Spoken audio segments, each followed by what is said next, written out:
preserving farmland, reducing our dependence on driving, and improving the livability of our communities. What do these three things have to do with each other? Everything. Projections are that the population of the Rogue Valley is going to double within the next 50 years. The cities in the county here are making a plan to figure out where all of those people are going to live and work and go to school and how we're going to get them from place to place. The plan they've come up with is called the Regional Problem Solving Plan, or RPS. The current plan calls for expanding the cities by about 8,500 acres. About 7,000 of those acres is currently zoned for farm use. A good chunk of that, over 1,000 acres, is some of the best farmland we have left in the valley.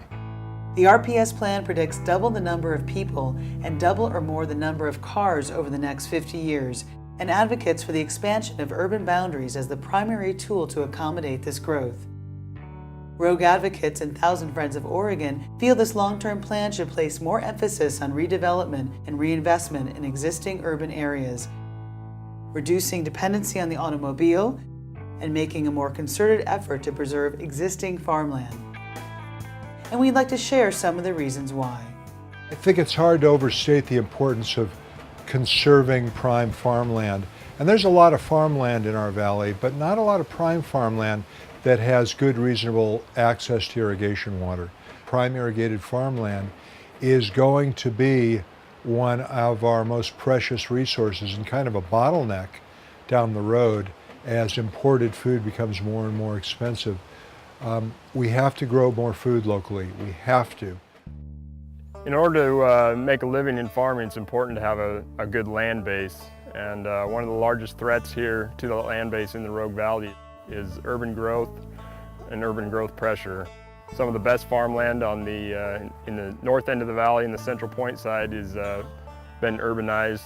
And these Class 1 and 2 soils are the most profitable soils to produce on, and once we lose them, we'll never have them back. The county's RPS, or Regional Problem Solving Process, it came as a way to get the cities in Jackson County to work together to preserve agricultural land, and it kind of morphed away from that and more as what urban growth should look like around each of the cities for the next 50 years. And this wasn't the original goal of this plan. It was to preserve agriculture. While the plan only establishes what lands are available for future development and the minimum density of development, the danger it presents is that by putting so much farmland on the chopping block, it greatly increases the likelihood that the best farmland will get developed first to accommodate more sprawl. The ultimate form of development in the region will be determined by many factors, but the plan's bias for sprawl and cars over farming, public transit, and livability helps perpetuate poor planning practices of the past. While the decisions made in the RPS plan are likely to stand, we'd like to see the implementation of tools and policies that encourage investment in our existing urban areas and increase livability by promoting walking, biking, and public transit, and looking for ways to invest in affordable housing choices near where we work, shop, and play.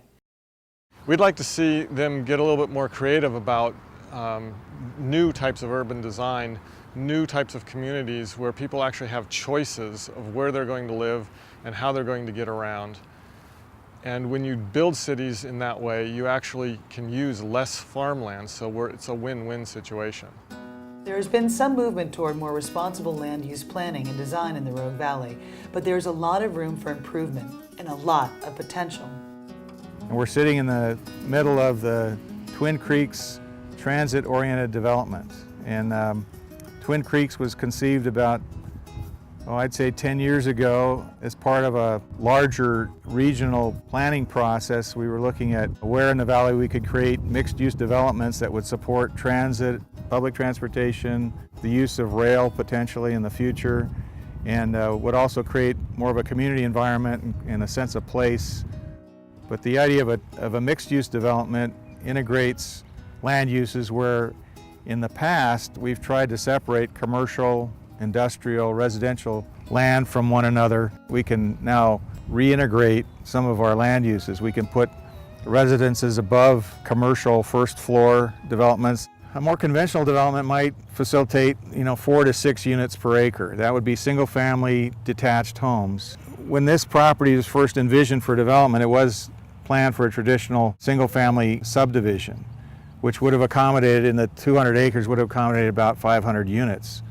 Because we brought in apartments, row houses, townhouses, flats that would be above commercial buildings, we'd probably be pushing 11 or 12 units per acre. Twin Creeks is a step in the right direction, but encouraging redevelopment in and around our town centers, not on our farmland, should be the first priority. Investing in our urban cores is a wiser and more cost-effective investment in our future, as it is a much more efficient use of public infrastructure funds. Rogue Advocates and Thousand Friends of Oregon have been working together to encourage our local leaders to accommodate growth without using up good farmland that will become increasingly important for food security and a strong local economy. Ideally, we would like to see more development occurring within the urban cores, the city centers that we currently have. We already have service in these areas. When we choose to contain population growth within existing boundaries, we not only preserve our limited farmland and valuable open space, but we increase opportunities for public transit and reduce infrastructure and ongoing maintenance costs. The more people that live and work in an urban area, the more cost-effective it is for public transit agencies to service those areas. This leads to less driving, which in turn leads to less pollution and more time doing the things we love. This is another reason we've been encouraging our local leaders to commit to higher density levels and more infill and redevelopment within our urban areas. Transportation infrastructure and transit and roads are just like pretty much any other public infrastructure investment, like sewer lines or water lines. You have to build it, and then you have to maintain it and provide the administration for operating it continually. And the longer your lines get out of the city, the more expensive it is for that organization to maintain their system.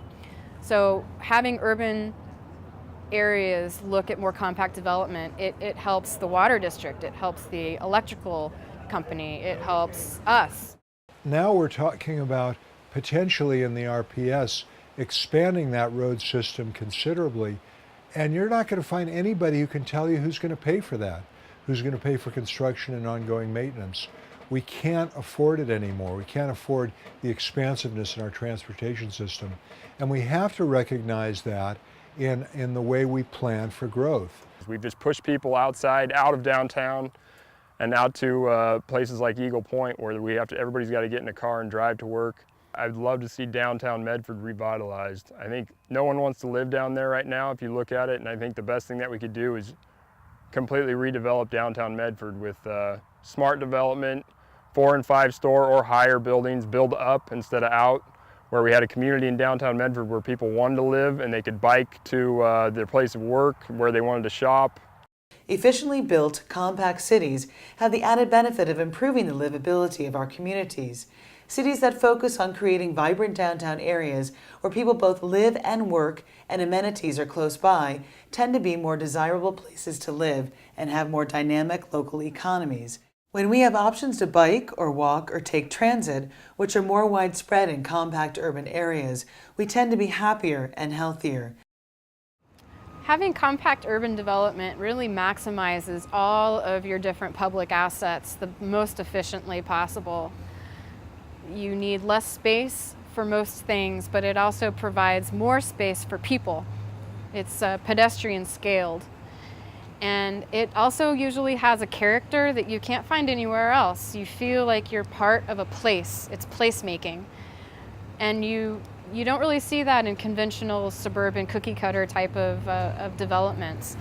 You're usually attracted as a tourist to go to places like this. Why not bring it home? This type of development is happening in the Rogue Valley, but it's still a rarity. I think you're finding in the last few years that there's been more willingness to try something different, and as people, real estate agents, banking institutions, city governments experience the positive outcome of this, you'll probably see more of it. It seems to me that we have quite a bit of agreement about what makes a place livable. We want places that are quiet and clean and safe and have some green space accessible, some places that aren't paved that are pleasant to spend time in, and where there's a sense of neighborhood. It's not new, it's old stuff.